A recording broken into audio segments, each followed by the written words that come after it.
My daughter dropped her toy basket. Everything spilled across the floor, and I bent down automatically and picked it all up. Fast, efficient 20 seconds. And she just stood there watching me. And I realized I had taught her something with my hands, not with my words. I taught her this is not yours to handle. Someone else will manage it. Stand back and wait. I thought I was helping her, honestly. I was quietly removing her from her own life. In Japan, children clean their own school toilets. In Denmark, children don't have chores, they have contribution. And in our homes, we say, "Beta, tu bas पढ़ ले, बाकी सब हो जाएगा."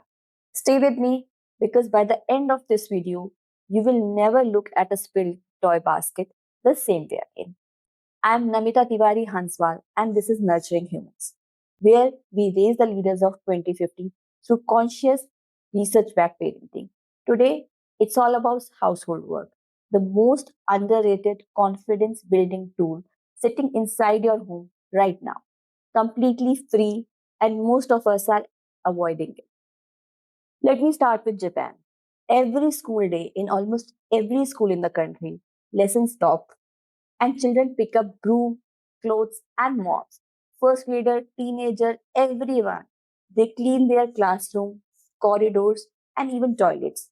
It is called oshoji, school cleaning. It has been part of Japanese education for generations to teach discipline, ownership, teamwork, time management, and responsibility. And here is what most people miss. The lesson is no work is beneath you. The space you use, you care for, you are responsible for your environment, what you leave behind. And we do this together.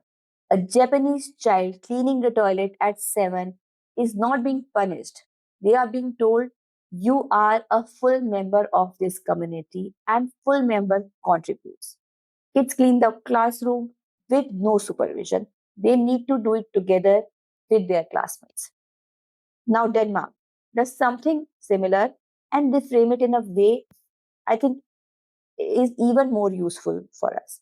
In Danish home, children set the table, they light the candles, they tidy up afterwards, but they are never called chores. They are called contribution. And the belief underneath is there is no hierarchy in the home. Everyone pitches in. Think about these two words. A chore is something you are made to do, a sign downward from the person who is in power to the person who is without. A contribution is something you give. It carries dignity. It says, this house works partly because of you. Same action, completely different message going into the child identity. And there is one more Danish idea I want you to leave with. Instead of asking, how do I get my child to do this? Danish parent ask, what are the obstacles hindering my child? Is the table too high? Is the jug too heavy? Anything which they can do to ease off the work and make them doable is something they focus on. You stop pushing your child to help. You start designing a home where help is possible. Now, why does this build self worth? Psychologists make a distinction. I think every parent should know the difference between belonging and mattering. Belonging asks, do I fit in here? Am I accepted? Am I loved? Mattering asks something else. Does what I bring make a difference? Would this be different without me? And here is the uncomfortable part. A child can feel completely loved and still not feel that they matter. We give our children enormous belonging. Indian families are extraordinary at this. Our children are adored, held, fed, celebrated. But being adored is something that happens to a child. Mattering requires the child to do something that visibly change the world around them. Research linked a weak sense of mattering to anxiety, withdrawal, and a lower motivation. So think about what a chore actually is. A child carries their plate to the sink and the table is genuinely clean. Your child waters the plant and the plant genuinely lives because of them. This is not housework. This is a child receiving daily physical, undeniable evidence that their efforts change reality. And you cannot build that with praise. Praise is parents' opinion. A watered plant is a fact. The strongest study we have published in the Journal of Development and Behavioral Pediatrics, nearly 10,000 children surveyed as they entered kindergarten, reassessed 3 years later when they were in third grade. Children who did more of household chores at kindergarten age scored significantly higher in academic ability, peer relationship, and overall life satisfaction. And that held even after accounting for family income, parenting education, and sex. And there is one more published in the Australian Occupational Therapy Journal. Over 200 children aged 5 to 13, those who participated more in household chores, showed better working and better inhibitory control, the ability to stop an impulse and choose something better instead. Read this again. The child who packs their own bag is practicing the exact skill they will need at 16 to put the phone down and open the book. Now, let me walk about leadership because this is where it compounds. Think about the leader you actually admire. They don't just have vision, they have ground level understanding. They know what it costs to do unglamorous work because they have done it also. A child who has swept a floor, washed a plate, sorted laundry, learned something permanent, no task is beneath you. And this is exactly the kind of leader the world is short of. Now, the contrast.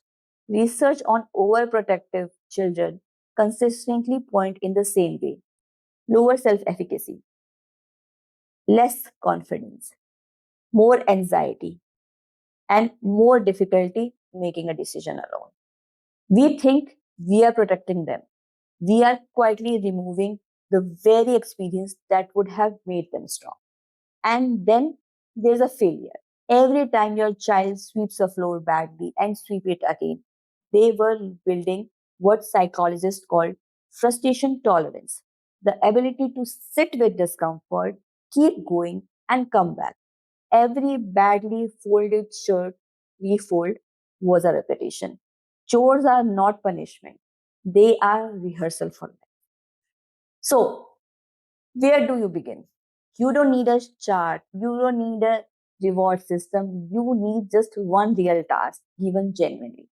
For kids between 2 and 3, the willing years, this is the golden window because almost all of them want to contribute and they are genuinely terrible at it. So, toys in the basket, plate in the sink, wipe a spill, cloth into laundry basket, anything. For kids between 4 and 6, make their bed badly and let it stay badly. Set the table, sort out laundry by color, water a plant, feed the pet. Kids between 7 and 10, pack their own school bags, clean their own room, help cook a simple meal, wash their own plate. Kids between 11 and 13, their own laundry, one dish they fully own, a responsibility the family genuinely depends on. Notice the last phase. The task must be real. A fake task, one you will redo the moment they leave the room, teaches them their contribution is decorative. Children always know the difference. Always. Two rules make this work. Without them, it collapses in a week. Rule one: do not redo it in front of them. The bed will be lumpy, the plate will be half clean, the table will be set wrong, and every cell in your body will want to fix it. If you fix it in front of them, you have just said your effort wasn't good enough. The real work is mine. The imperfect bed made by your child is worth more than the perfect bed made by you. Rule 2: praise the effort, not the outcome. This is straight from Danish parenting. So don't say you are so good at this. Say that you kept going even when it was boring. The table is ready because of you. Praise the process and you build a child who keeps going when things are hard. Praise the talent and you build a child quits the moment they stop looking impressive. So here is your challenge. This week, one task, one real task.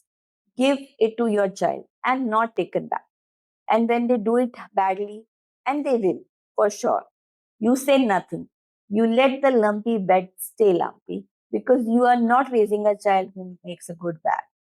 We are not raising children who need to be served. We are raising humans who know how to serve themselves, their family, and the world.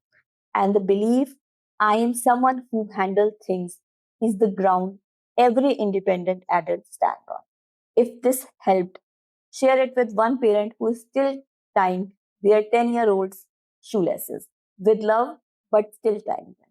Subscribe to Nurturing Humans for weekly conscious parenting grounded in research, noted in real Indian life. And sign up for my free webinar to learn how to build 2050 leaders who are resilient, emotionally intelligent, and kind by parenting less but parenting right. And tell me in the comments what is the one thing you still do for your child that they could probably do themselves. I'll go first. Mine was the toy basket. So, raising 2050 leaders who are emotionally intelligent, resilient, and kind start today with you.